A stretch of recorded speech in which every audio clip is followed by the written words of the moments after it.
हाँ तो dear student, देखिए आप लोग, आपको पता है कि 2020 का जो वार्षिक पेपर है यानी जो 30 जून को होने वाला है, ठीक है।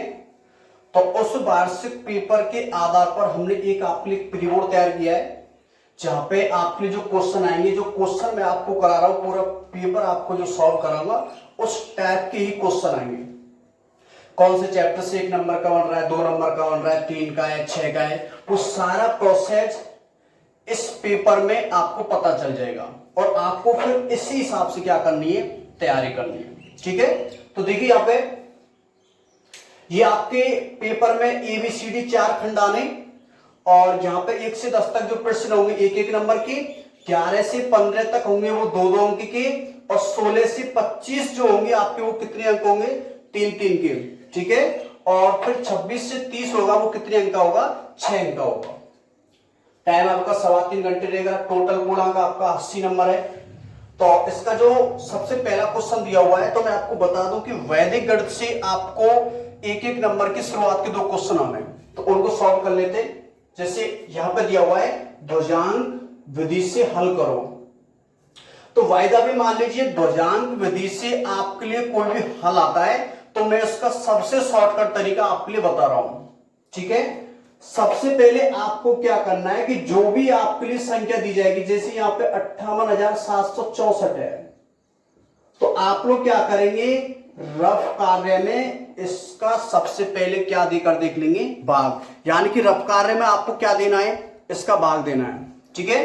तो इसमें आप लोग भाग देंगे तो आपको ये आ रहा है 996।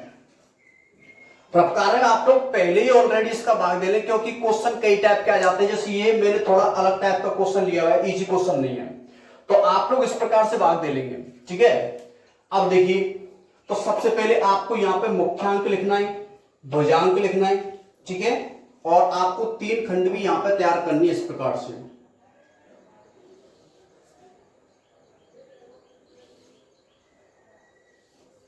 ये आपका है प्रथम खंड, ये आपका मध्य खंड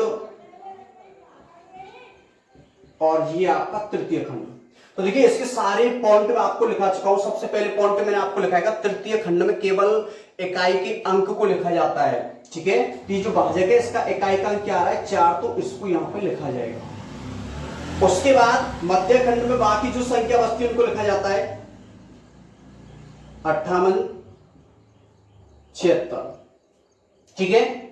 और जो प्रथम खंड होता है, प्रथम खंड में ध्वजांक और मुख्यांक को लिखा जाता है। तो मैं आपको यहां पे बता दूं कि सबसे पहले यहां पे जो लिखा जाता है वो लिखा जाता है ध्वजांक, और उसके बाद जो लिखा जाता है वो आपका क्या लिखा जाता है, मुख्यांक। तो ध्वजांक और मुख्यांक आपको यहां से निकालने। तो मैंने आपको जो ध्वजांक बताया था वो बताया था जो इकाई का जो अंक होता है वो क्या कहलाता है, ध्वजांक, जो आपको यहां से निकालने पड़ते हैं, ठीक है। यानी कि इस भाजक से निकालने पड़ते हैं। भाज्य को तो इन खंडों में लिखा जाता है और भाजक से आपको मुख्यांक और ध्वजांक निकालना है। तो इकाई का जो अंक होता है, इकाई का अंक 9 है, तो यहां पे ध्वजांक क्या होगा, 9, और मुख्यांक आपका क्या होगा, 5। इस प्रकार से आपको लिखना है।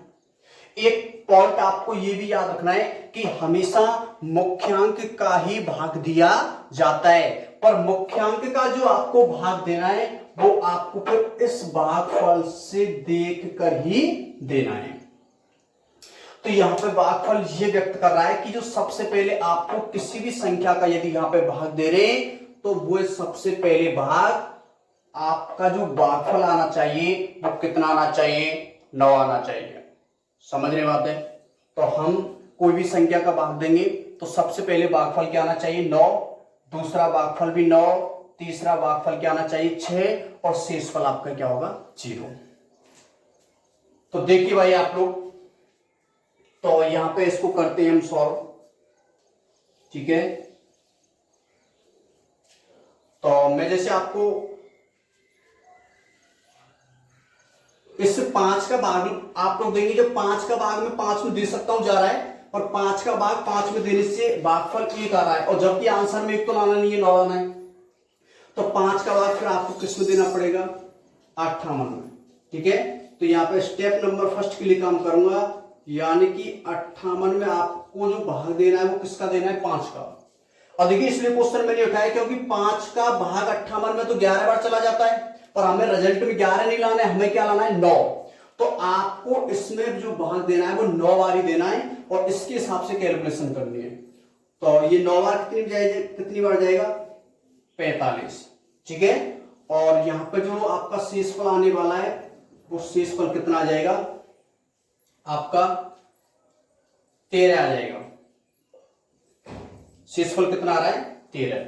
अब देखिए इसको कैसे लिखा जाता है, जो भागफल होता है वो तो यहां पे लिखा जाता है, 9 भागफल आ रहा है, और जो शेषफल होता है उसको अगली संख्या के नीचे लिखा जाता है, जिससे ये आपका एक नया भाज्य बन जाता है। और नया भाज्य बनने के बाद फिर आपको यहां पे निकालनी पड़ती है पूरक संख्या, और पूरक संख्या का फॉर्मूला क्या होता है, नया भाज्य माइनस भागफल इंटू भुजांग। तो नया भाज्य कितना बन रहा है, 137 बन रहा है, माइनस भागफल 9 इंटू भुजांग कितना है, 9, ठीक है। तो 137 माइनस 81 इक्वल टू इसका जो रिजल्ट आ रहा है वो रिजल्ट कितना आ रहा है, 56 आ रहा है। कितना आ रहा है, 56, ठीक है। और जो आपको जो अगला भाग देना है वो अगला भाग भी आपको किस में देना है, इससे पूरक संख्या, जो आपकी पूरक संख्या निकल के आ रही है वो 56 में देना है। तो चलिए सेकंड नंबर स्टेप के लिए काम करते हैं। यहां पे मैं लिख रहा हूं इसको, सेकंड नंबर स्टेप में आप लोग क्या करेंगे, इस 5 का ही भाग देना है हमें, लेकिन किस में देना है, पूरक संख्या में। 56 में देंगे 5 का भाग, लेकिन दूसरा भागफल क्या आना चाहिए, 9, तो भाग 9 बार ही दिया जाएगा। तो सॉल्व करें, 9 पंजे 45, ठीक है। शेषफल क्या बच रहा है, 11 बच रहा है, तो ये तो 9 होगा आपका यहाँ पे भागफल, और शेषफल 11 यहाँ पे लिखा जाएगा। फिर आप लोग यहाँ पे पूरक संख्या निकाले भाई, पूरक संख्या इक्वल टू 116 और भागफल इंटू भुजांग यानी कि वो 81 हो जाएगा, ठीक है। और यहां पर जो रिजल्ट आ रहा है वो कितना आ रहा है, 35 आ रहा है। थर्ड स्टेप में जो भाग दिया जाएगा वो 35 में दिया जाएगा, क्योंकि हमेशा पूरक संख्या में भाग देते हैं। तो 35 में भाग फिर वही 5 का देंगे, लेकिन भागफल क्या आना चाहिए, 6, तो 6 पंच 30 होगा, और यहां पे शेषफल क्या बच रहा है, 5। तो ये तो 6, शेषफल जो बच रहा है नेक्स्ट स्टेप में लिखेंगे यहां पे, और इसके लिए फिर आप लोग कौन सी संख्या निकालेंगे, पूरक संख्या इक्वल टू संशोधित भाज्य, नया भाज्य कितना आ रहा है, 54 माइनस भागफल इंटू भुजांग, तो 9 इंटू 6, तो 54 माइनस 54 इक्वल टू 0। तो आपका जो शेषफल आ रहा है वो क्या आ रहा है, 0, और यही आपका क्या हो जाएगा, आंसर हो जाएगा, ठीक है। तो मैंने क्या है, इसका डिफिकल्ट क्वेश्चन आपको करा दिया है, और बाय द वे जैसे इसके क्वेश्चन करेंगे तो उसमें क्या है, आपके सीधे सीधे भाग जाएंगे, ठीक है। पर मैंने जो बेस्ट तरीका बताया वो ये बताया, आप लोग उसका साधारण तरीके से भाग दे लें, जिससे आपको जिसका भागफल और शेषफल पता चल जाएगा, जिससे इसमें और भागफल और शेषफल में आपसे कोई प्रकार की गलती नहीं होगी, ठीक है। अब आप लोग देखिए इसका सेकंड, अब देखिए आप लोग ये समी क्वेश्चन नंबर जो 2 है वो भी वैदिक गणित से आपको प्रश्न आना है, और जो प्रश्न आएगा मैंने षष्ठ अनुप्रयोग जो आपको लिखा है, हरवा अंश का जो अंतर है दोनों पक्षों में जो आप लोग कंपेयर करके देखते हैं, वहां से जो 6 अनुप्रयोग है वो अनुप्रयोग आपको याद करने, और जिसका तीसरा, चौथा, पांचवा, छठवां अनुप्रयोग वेरी मोस्ट है, ठीक है। अब देखिए ये दिया हुआ है, इसको सरल करो। बहुत से स्टूडेंट क्या इसको वैसे ही सरल करके आते हैं, आपको गलत माना जाएगा। तो ये वैदिक मैथमेटिक्स के अनुप्रयोगों से आपको सरल करना है, जो षष्ठ यानी कि 6 अनुप्रयोग आपके लिए दिए हुए हैं, ठीक है। तो आप लोग देखें, ये वाम पक्ष है, ये दायां पक्ष है। तो मैं यहां पे इनको सॉल्व कर रहा हूं। वाम पक्ष के हर व अंश का अंतर, ये जो बायां पक्ष जो आपका है इसके हर व अंश का अंतर देख ले। अंतर के लिए आपको बड़ी संख्या में से छोटी संख्या घटाना है, तो 3x माइनस 2, और आपको इसमें से ये घटाना है, यानी कि माइनस हमको क्या घटाना है, x माइनस 8, ठीक है। तो ये तो आ रहा है 3x माइनस 2 माइनस x, और प्लस का क्या हो रहा है 8, 3x में से x जाएगा तो यहाँ पे क्या आ रहा है 2x माइनस 2 प्लस 8, तो प्लस का कितना हो रहा है 6। और यहाँ पे अगर मैं 2 कॉमन ले लेता हूं तो यहाँ पे आता है x प्लस 3। ये तो वाम पक्ष के हरवांश अंश का अंतर है। दाया पक्ष के हरवा अंश का अंतर। अब इसके अंश का अंतर, हरवांश का अंतर निकालिए। तो बड़ी संख्या में छोटी संख्या घटाऊंगा, 3x plus 4 minus 2x plus 1। तो 3x प्लस 4 ये माइनस का होगा 2x और माइनस का 1। 3x में 2x जाएगा x, 4 में 6 जाएगा 3। तो देखिए यहाँ पे x प्लस 3 बिल्कुल समान आ रहा है, लेकिन इनका जो अनुपात है ये अनुपात में दिया हुआ है। अतः ये 2:1 में, तो इनका अनुपात समान आ रहा है या फिर वो दोनों एक बिल्कुल बराबर आ रहे हैं। तो बात तो एक ही है। तो आप किसी भी अंतर को 0 के बराबर करेंगे तो आपका आंसर आ जाएगा। अतः इसको मैं 0 के बराबर कर देता हूं तो x plus 3 is equal to 0, तो x is equal to minus 3, और यही आपका क्या होगा आंसर। यानी इसको सरल करने का मतलब है आपको x की वैल्यू निकालनी है। अगर ये y में होता तो आपको किसकी वैल्यू निकालनी पड़ती, y की। तो इस प्रकार से अगर क्वेश्चन नंबर 2 का टैग ऐसे आता है तो 6 अनुप्रयोग से आपको वो करके आना है। अब देखिए आप लोग, निम्न संख्याओं को कहा आपको क्या निकालना है, एलसीएम ज्ञात करना है। संख्या दी हुई है 12, 15 और 21। ठीक है, आपसे एलसीएम पूछता है या फिर आपसे एचसीएफ पूछता है। जो थर्ड नंबर का जो क्वेश्चन आएगा वो क्वेश्चन आपका इसी टाइप का आएगा। संख्या चेंजमेंट हो सकती है, एचसीएफ और एलसीएम आपसे पूछा जाएगा। ठीक है, तो मैंने आपको बताया था एचसीएफ के लिए संख्याओं के अलग अलग गुणनखंड किए जाते हैं। तो इनके फैक्टर कीजिए आप लोग। 12 के फैक्टर करेंगे आप लोग यहां पे। ठीक है, फिर आपको इसी टाइप से 15 के फैक्टर करने, और फिर आपको जो फैक्टर करने वो किसके करने, 21 के करने। अब देखिए, अगर मैं इनका एचसीएफ निकाल रहा हूं तो एचसीएफ के लिए क्या है, जितनी भी आपके लिए संख्या दी जाती है उन सभी संख्याओं में जो आप लोग संख्या लेने वाले वो संख्या कॉमन आनी चाहिए। अब आप लोग देखिए कौन सी संख्या कॉमन आ रही है। यहाँ पे 2 है तो इनमें 2 नहीं है तो 2 को ले लिया जाएगा।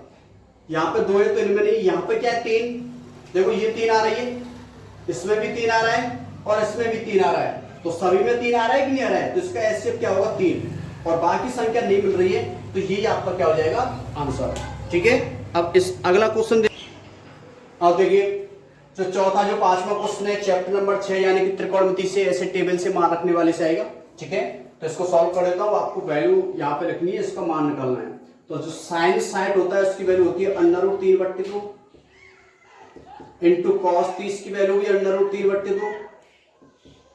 साइन 30 कितना होता है 1/2, कॉस 60 भी कितना होता है आपका 1/2। तो √3 इंटू √3 होगा 3, 2 इंटू 2 क्या होगा 4, और ये होगा 1/4। तो इनका 4 आप लोग अगले स्टेप में 4 इनका एलसीएम होगा तो ऊपर होगा 3 + 1, तो 4/4 इक्वल टू क्या होगा आंसर। ठीक है, दूसरा question cos square 12 degree, cos square 78 degree का मान ज्ञात कीजिए। तो जैसे मैंने आपको डिग्री बताई है 0 डिग्री, 30 डिग्री, 45, 60 और 90 ये आती है, तो ये तो इजी डिग्री है। और इनके अलावा और भी कोई डिग्री आती है तो मैंने 7 पॉइंट जो कराई है आपको, कोण को तोड़ना व जोड़ना जो टॉपिक कराया है वहां से आपको तोड़ना पड़ेगा। कोण को तोड़ने के लिए 90 डिग्री का उपयोग किया जाता है। ठीक है, तो मैं से 12 डिग्री को तोड़ रहा हूं। यहां पर देखिए, तो इसको सॉल्व कर रहा हूं तो स्क्वायर तो इन पे लगा हुआ है, स्क्वायर से तो आपको मतलब नहीं है, लास्ट में स्क्वायर लगा देंगे। तो यहां पे जैसे मैं इससे cos 12 को क्या लिख सकता हूं, cos 90 - 78, क्योंकि ये cos है। और 12 को आप क्या लिख सकते हैं 90 - 78, क्योंकि 90 में से 78 जाता है तो 12 होता है। तो इस 12 को 90 - 78 लिख सकते हैं। और इस पर तो क्या लगा हुआ है स्क्वायर, और ये भी दिया हुआ है cos स्क्वायर 78 डिग्री। अच्छा, एक आपको फॉर्मूला याद होगा, cos 90 - थीटा इक्वल टू क्या होता है sin थीटा। तो ये भी cos 90 - थीटा sin थीटा हो रहा है, और थीटा का मान क्या दिया हुआ है 78 डिग्री, लेकिन इस पर क्या लगा हुआ है स्क्वायर, और ये दिया हुआ है cos 78 डिग्री। तो एक फॉर्मूला बन रहा है sine square theta plus cos square theta equal to क्या होता है 1, क्योंकि आपको पता है sine square theta plus cos square theta equal to क्या होता है 1। तो sine square theta cos square theta वाली कंडीशन इक्वल टू क्या होगा 1, और ये आपका क्या होगा आंसर। ठीक है, अब नेक्स्ट क्वेश्चन देखिए आप। हाँ भाई, अब देखिए, अब आपका जो प्रश्न नंबर जो 6 है उसका जो टाइप आएगा मैं आपको बता देता हूं। जो अपना चैप्टर नंबर 10 है यानी कि लोकस बिंदु पद, ठीक है, वहां से 1 नंबर का आपसे बिंदु पद पूछा जाएगा। जैसे एक क्वेश्चन में इसका इंपॉर्टेंट बता देता हूं, दो समांतर सरल रेखाओं से समान दूरी पर रहने वाले बिंदुओं का बिंदु पद। तो इसका आंसर क्या होगा, उनके समांतर सरल रेखा। ठीक है, इस टाइप से करना है आपको प्रश्न संख्या 6। अच्छा, प्रश्न संख्या 7 देखिए, चक्रीय चतुर्भुज का सम्मुख कोण ज्ञात करो यदि उसमें से एक कोण दूसरे का 2/7 हो। तो चैप्टर नंबर 12 का 1 नंबर का क्वेश्चन आपके लिए आएगा, तो इसको भी देख लें। तो यहाँ पे एक कोण दूसरे कोण का कितना दिया हुआ है, 2/7 गुना दिया हुआ है, और कंडीशन जो आपके लिए दी गई है, आपसे क्या कह रहा है, चक्रीय चतुर्भुज। तो चक्रीय चतुर्भुज किसे कहते हैं, ऐसा चतुर्भुज जिसके सम्मुख कोणों का योगफल कितना होता है 180। तो इसका मैं जैसे आंसर लिखूं, माना पहला कोण इक्वल टू x, तो दूसरा कोण कितना हो जाएगा, 2/7 गुना है तो हो जाएगा 2/7 x। सही है, अतः दोनों का योगफल, क्योंकि बताया चक्रीय चतुर्भुज के सम्मुख कोणों का योगफल 180 होता है, तो यहां पर होगा x प्लस 2/7x। अब इसे सॉल्व कर लें तो ये हो जाएगा 7x 2x/7, तो इक्वल टू कितना होगा, या 180 7 में लिख के चले, और इजी तरीके से अगर करना चाहते हैं, थोड़ा मैं सोच करा देता हूं। आपको पता है इन दोनों का जो योगफल होता है वो कितना होता है, 180 होता है। ठीक है, अब सॉल्व कर ले इसको। 7 का ऐसे करेंगे तो ये आएगा 7x ऊपर 2x अपॉन 7 इक्वल टू 180। अब आगे सॉल्व कीजिए, 7x और 2x ये आएगा 9x, और 7 का गुणा 180 से हो जाएगा, तो 7 इंटू 180, तो x का मान क्या आ रहा है, 7 इंटू 180/9। इससे काटूंगा तो 20, और 7 दूनी 14, 140 डिग्री, यानी कि जो पहला कोण आ रहा है वो 140 डिग्री आ रहा है। अतः दूसरा कोण कितना आता है अपना, 2x/7 था, तो 2 इंटू x का मान कितना आ रहा है 140/7। सॉल्व करूंगा तो ये कितना हो जाएगा 20, और 20 इंटू 2 कितना होगा 40 डिग्री। ठीक है, तो पहला कोण तो 140 डिग्री आ रहा है, और दूसरा कोण कितना आ रहा है 40 डिग्री, और देख लीजिए दोनों कोणों का योगफल भी कितना हो रहा है 180 डिग्री। अब इसका अगला क्वेश्चन देखिए आप लोग। अब देखिए आप लोग, एक पासे को फेंकने पर समंक तथा अभाज्य संख्या की प्रायिकता ज्ञात करो। जो प्रश्न संख्या 8 है, तो यहाँ पे एक प्रायिकता से क्वेश्चन आएगा 1 नंबर का, या तो क्वेश्चन समंक वाला या हेड टेल वाला आएगा, या फिर मैं आपको बता दूं कि मैंने जो आपको बताया था, जैसे राम के जीतने की प्रायिकता 3/4 है, तो श्याम के हारने की प्रायिकता या उसके जीतने की प्रायिकता, अगर ऐसी प्रायिकता आपसे पूछी जाती है तो आपको 1 से घटा के आना है। ठीक है, इसको सॉल्व कर लेते हैं। ये पासा दिया हुआ है, पासा, तो पासे पे 1 से 6 तक क्या होती है संख्या, 1 2 3 4 5 और 6, या कुल परिणाम कितनी होती है 6। क्या पूछ रहा है, तो पहले पूछ रहा है सम अंक की प्रायिकता इक्वल टू अनुकूल परिणाम बट्टे कुल परिणाम। ठीक है, कुल परिणाम कितना है पासे के लिए 6। अब आपसे पूछ रहा है समंक, तो यहां से देख ले समंक कितना आ रहा है, एक तो 2 है, जैसे समंक आ रहा है एक तो आपका 2, एक आ रहा है 4, एक आ रहा है 6, तो टोटल समंक कितना आ रहा है 3, तो अनुकूल परिणाम 3, काटेंगे तो 1/2 आंसर। दूसरा पूछ रहा है अभाज्य संख्या की, अभाज्य संख्या की प्रायिकता इक्वल टू, फॉर्मूला सभी के लिए लिखना है आपको, अनुकूल परिणाम बाई कुल परिणाम। कुल परिणाम तो 6 आ रहा है। अभाज्य संख्या बताइए, यानी संख्या 1 को छोड़कर ऐसी संख्या जी केवल स्वयं से विभाजित होती है। तो ऐसी संख्या ले, यहाँ पे संख्या एक छोड़नी है, तो एक तो आपको 2 लेना है क्योंकि 2 केवल 2 से को आ जाता है। एक आपको 3 भी लेना है, 4 नहीं लेना, एक आपको क्या लेना है 5 लेना है। तो टोटल कितनी है 3 बट्टे 6 इक्वल टू 1 बट्टे 2। ठीक है, इसका अगला क्वेश्चन देखिए। अब आप लोग देखिए, अगला क्वेश्चन है नौवां, रोग दृष्टि दूरी का समीकरण लिखें। ठीक है, सड़क सुरक्षा से दिया हुआ है, या पीयूसी वाला आता है, रोग दृष्टि वाला आता है, कैसी में जाता है क्वेश्चन इस टाइप का आएगा यहाँ से। तो इसका फॉर्मूला क्या होता है, रोग दृष्टि दूरी इक्वल टू प्रतिक्रिया दूरी प्लस अवरोध दूरी। या आपसे पूछ लेता है प्रतिक्रिया दूरी का, तो फिर इसका पक्षांतर करके आ जाए रोग दृष्टि दूरी माइनस अवरोध दूरी। या अवरोध दूरी का आता है तो फिर क्या करना है, इसका पक्षांतर कर दें आप लोग, रोग दृष्टि दूरी माइनस प्रतिक्रिया दूरी। ठीक है, अब इसका अगला क्वेश्चन देखिए। अब देखिए प्रश्न संख्या 10, हाइट एंड डिस्टेंस चैप्टर 8 से दिया हुआ है क्वेश्चन। 50 मीटर ऊंचे पुल से किसी नाव का अवनमन कोण 30 डिग्री है, तो नाव की पुल से क्षैतिज दूरी। ठीक है, तो सबसे पहले तो 50 मीटर ऊंचा आपको क्या बनाना है, पुल बनाना है। 50 मीटर ऊंचा ये आपके लिए क्या दिया हुआ है, पुल, और ये आपकी क्या है, क्षैतिज दूरी। 50 मीटर ऊंचे पुल से किसी नाव का, यानी कि इस मीटर ऊंची पुल है जो यहां तक ऊंचाई है, इस पुल से किसी नाव का, मान लीजिए नाव इस जमीन पे चलेगी, जमीन पे पानी भरा हुआ यहां पे चलनी है, तो यहां से अवनमन कोण दिया हुआ है, और जब यहां से आपको अवनमन कोण बनाना है तो इसके समांतर आपको क्या माननी पड़ेगी, स्टेप से जमीन। और ऐसे अवनमन जो कोण दिया हुआ है वो आंख के नीचे आएगा कोण, तो कितना डिग्री दिया हुआ है, 30 डिग्री दिया हुआ है। और मैंने आपको बताया था जब मैंने चैप्टर कंप्लीट कराया आपके लिए कि अवनमन कोण को उन्नयन बना ले जेड की आकृति से, तो इस प्रकार से जेड की आकृति से ये जो डिग्री है वो 30 डिग्री यहां पे आ जाएगा। ठीक है, फिर क्या कह रहा है, तो नाव की, यानी कि इस नाव की पुल से क्षैतिज दूरी, तो क्षैतिज दूरी मतलब ये दूरी आपको निकालनी है, ए बी और सी, और इसकी मैं दूरी मान लेता हूं x मीटर। ठीक है, तो इसका मैं आंसर लिखने वाला हूं, माना दूरी x मीटर है। अब देखिए त्रिभुज एबीसी में थीटा इक्वल टू 30 डिग्री दिया हुआ है। ठीक है, लालबट्टी कक्का से करेंगे, ये लंब है, ये क्या है आपका आधार, और लंबट्टी आधार क्या होता है, टेन। तो त्रिकोण की लगाए टेन थीटा इक्वल टू लंबट्टी आधार, थीटा का मान क्या हुआ 30 डिग्री, और जो लंब है वो कितना दिया हुआ है 50, और आधार है आपका x।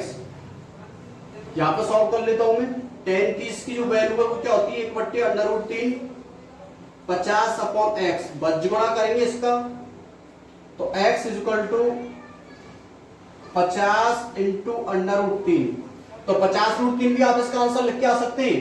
और यहां अगर इसको सॉल्व करें तो आपको पता है √3 की वैल्यू 1.73 होती है, तो x इक्वल टू, और इसको सॉल्व करें, ठीक है, तो ये आपका आ जाएगा 86.60, और ये आपका क्या होगा आंसर है। गुणा कर ले, या फिर 50√3 भी आप लोग छोड़ जा सकते। ठीक है, तो इसी के साथ जो आपका सेक्शन ए है, यानी कि सेक्शन ए 1 से 10 तक जो एक एक नंबर के प्रश्न आएंगे उनका मैंने टाइप आपको बता दिया है, कौन कौन से चैप्टर से एक एक नंबर का प्रश्न आपके आने वाला है, और ज्यादातर प्रश्न आपको इसी टाइप में मिलेंगे। ठीक है, तो इस टाइप के प्रश्नों की आप लोग बार बार प्रैक्टिस करें, मॉडल पेपर वगैरह जो भी है उनसे भी आप लोग इनकी प्रैक्टिस करें। ठीक है, हर चैप्टर से देखें कि एक नंबर का प्रश्न कैसे आने वाला है। और अब मैं जो नेक्स्ट जो वीडियो आएगी उस नेक्स्ट वीडियो में आपको मैं सेक्शन बी, फिर आपको सेक्शन सी, और फिर आपको सेक्शन डी, यानी कि पूरे पेपर का टाइप आपके लिए कराऊंगा। ठीक है।